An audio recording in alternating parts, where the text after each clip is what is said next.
हर दिन की शुरुआत एक नए जीवन की तरह होती है, लेकिन क्या आप जानते हैं 2500 साल पहले एक व्यक्ति ऐसा था जिसने सिर्फ अपनी सुबह की आदतों से पूरी दुनिया को बदल दिया था। वो ना कोई अलार्म लगाते थे, न मॉर्निंग कॉफी पीते थे, फिर भी उनका दिमाग कंप्यूटर से भी तेज और मन महासागर से भी शांत था।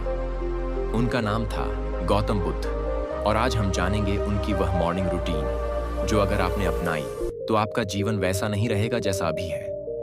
गौतम बुद्ध की सुबह सिर्फ एक दिन की शुरुआत नहीं थी, वो थी एक साधक की साधना, एक विचारशील व्यक्ति की तैयारी और एक जागृत आत्मा का शुद्धिकरण।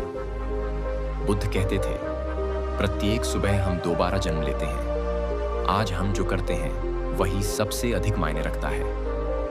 और इस सोच को उन्होंने अपने हर दिन में उतारा। उनकी मॉर्निंग रूटीन कोई फैंसी या मॉडर्न नहीं थी, बल्कि प्रकृति और आत्मा से जुड़ी हुई एक गहरी प्रक्रिया थी। आज के इस वीडियो में हम स्टेप बाय स्टेप जानेंगे गौतम बुद्ध की वह वास्तविक सुबह की दिनचर्या जो 2500 साल बाद भी मॉडर्न साइंस के लिए एक रहस्य और प्रेरणा है।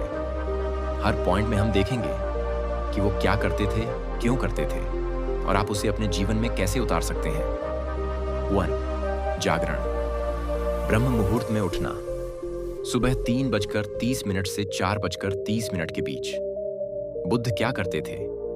गौतम बुद्ध हर दिन ब्रह्म मुहूर्त में उठते थे, यानी सूरज निकलने से लगभग 1 से 1.5 घंटे पहले। इस समय चारों ओर शांति होती है और वातावरण सात्विक गुणों से भरपूर होता है।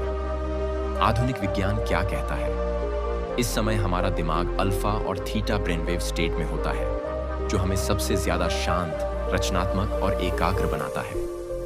आयुर्वेद और योग भी ब्रह्म मुहूर्त को स्पिरिचुअल अवेकनिंग और मेंटल क्लैरिटी के लिए सर्वश्रेष्ठ मानते हैं। आप क्या कर सकते हैं? शुरुआत में सिर्फ 15 मिनट पहले जागने की आदत डालें। मोबाइल से दूर रहें और प्रकृति की शांति का अनुभव करें। 2. जल क्रिया और शुद्धिकरण। बुद्ध क्या करते थे? उठने के तुरंत बाद बुद्ध शुद्ध जल से मुख धोते थे, स्नान करते थे या जल क्रिया में भाग लेते थे। यह शरीर और मन को जागृत करने का पहला कदम होता था। आधुनिक विज्ञान क्या कहता है? कोल्ड वाटर थेरेपी तनाव को कम करता है, ब्लड सर्कुलेशन बढ़ाता है और नींद को भगाता है। सुबह सुबह जल से शरीर को छूना नर्वस सिस्टम को एक्टिवेट करता है। आप क्या कर सकते हैं? सुबह उठकर ठंडे या हल्के गुनगुने पानी से चेहरा और हाथ पैर धोना शुरू करें। धीरे धीरे इसे स्नान या प्राणायाम के साथ जोड़ें। 3. ध्यान। अनापानसती, सांस पर ध्यान। बुद्ध क्या करते थे? बुद्ध सुबह उठने के बाद कम से कम 1 से 2 घंटे तक ध्यान करते थे। उनका सबसे प्रसिद्ध ध्यान था अनापानसती, जिसमें केवल अपनी सांस के आने जाने को बिना बदले देखा जाता है। आधुनिक विज्ञान क्या कहता है? माइंडफुलनेस मेडिटेशन से स्ट्रेस हार्मोन्स जैसे कॉर्टिसोल कम होते हैं। हार्वर्ड की एक स्टडी के अनुसार सिर्फ 8 हफ्ते में ध्यान करने से दिमाग का ग्रे मैटर बढ़ता है, जो स्मृति और सीखने की क्षमता को बेहतर बनाता है। आप क्या कर सकते हैं? सिर्फ 5 मिनट प्रतिदिन से शुरुआत करें। शांत जगह पर बैठें, आंखें बंद करें और अपनी सांस पर ध्यान दें। 4. करुणा और आभार।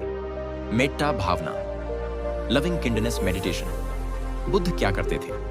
ध्यान के बाद बुद्ध मेट्टा ध्यान करते थे, जिसमें वो सभी जीवों के लिए करुणा, प्रेम और शांति की भावना भेजते थे। सभी सुखी हों, सभी मुक्त हों। आधुनिक विज्ञान क्या कहता है? ये ध्यान टेक्निक डिप्रेशन, एंजाइटी और अकेलेपन को कम करती है। दिल की सेहत में भी सुधार होता है, क्योंकि इसमें सकारात्मक भावनाएं जागती हैं। आप क्या कर सकते हैं? हर सुबह खुद से कहें, मैं शांत हूं, मैं खुश हूं, मैं सुरक्षित हूं। फिर यही भावना अपने परिवार, दोस्तों और दुनिया को मेंटली भेजें।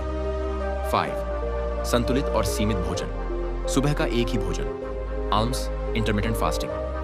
बुद्ध क्या करते थे? बुद्ध केवल एक बार भोजन करते थे, सुबह भिक्षा, एल्मेसिस के द्वारा। वो सीमित और सात्विक भोजन करते थे।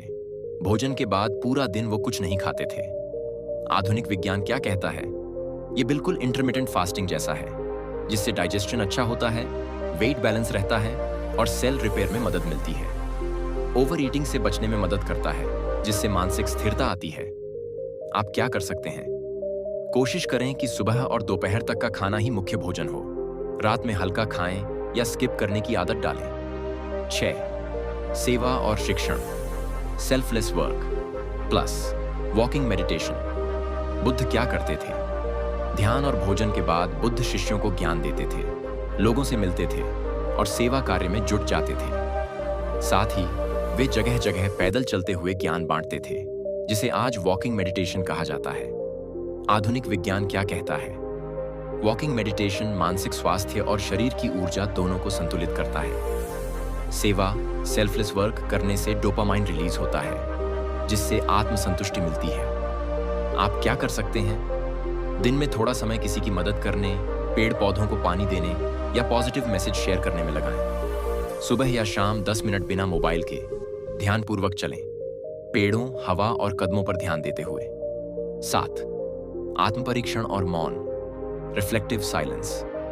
बुद्ध क्या करते थे? सुबह की रूटीन के अंत में बुद्ध मौन रहते थे, यानी बिना बोले सिर्फ आत्मचिंतन करते थे। वो अपने विचार, भावनाएं और उद्देश्य को देखते थे। आधुनिक विज्ञान क्या कहता है? साइलेंस थेरेपी से मानसिक अशांति कम होती है। इससे डिसीजन मेकिंग और इमोशनल इंटेलिजेंस बढ़ती है। आप क्या कर सकते हैं? हर सुबह या रात 10 मिनट सिर्फ मौन में बैठें। कोई किताब नहीं, मोबाइल नहीं, सिर्फ खुद से बात। बुद्ध के दिन की शुरुआत किसी एक विचार या सूत्र से होती थी, जो पूरे दिन उनके मन को मार्गदर्शन देता था। जैसे, जो जागता है वही जीवन को समझता है। मन ही सब कुछ है, जैसा सोचोगे वैसा बनोगे। आप भी हर दिन एक प्रेरणादायक लाइन लिख सकते हैं और उसे दिन भर याद रखें। अगर आप भी दिन की शुरुआत क्लैरिटी, काल्मनेस और एनर्जी के साथ करना चाहते हैं, तो आज से ही बुद्ध की रूटीन में से एक स्टेप अपनाइए। धीरे धीरे बदलाव महसूस होगा। कमेंट में बताएं, आप बुद्ध की कौन सी आदत को अपनाने जा रहे हैं। वीडियो अच्छा लगा हो तो लाइक कीजिए, शेयर कीजिए और चैनल को सब्सक्राइब कीजिए। हम हर हफ्ते लाते हैं बुद्ध से जुड़ी कहानियां, रहस्य और जीवन बदलने वाले विचार।